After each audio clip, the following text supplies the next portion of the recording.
Olunaku lwaleero amasomero lwe gatandise olusoma olusooka mu ggwanga lyonna.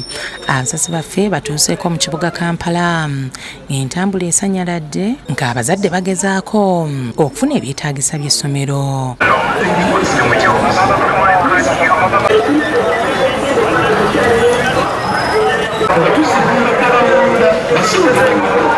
Ku ssomero lya gavumenti erya Namasuba Bumeeye Masajja abayizi bazze mu bungi wabula ng'abamu ku bano balemereddwa okuleeta ebyetaago.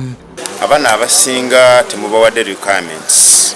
Tubasaba mufu okulaba nti abaana mubaweereza ebyo ebyetaagisa okubeera nti babeera ku ssomero nga tebajja kutaataaganyizibwa mu mbeera yonna. Benkubiriza babeere nga basasulira abaana ssente z'ekyemisana, tebasasula fiizi, ssente zisasula zaaki za kyamisana. Babawe ebyetaago ebyetaagisa, babakeeze nnyo. Beeyongeddeyo ne ku masomero agali e Kitebi ng'abasomesa babasanze baaniriza bayizi abapya n'abakadde ng'omukulu w'essomero lino Godfrey Were walambuludde. Abaana batandise okusoma leero naye basanyufu nnyo nti abazadde baffe basobodde okuleeta abaana ku lunaku olusooka. Akulira ebyenjigiriza mu Makindye Ssaabagabo Elfaz Wamala naye alina byalambuludde era n'asibirira abazadde entanda ku by'olusoma olw'omwaka guno. Bakubiriza mudduke zambwa okulaba nti munoonyeza abaana ebifo gye baasaba. Selections kumpi zaawedde, mutwale abaana mumanye biki ebyetaagisa.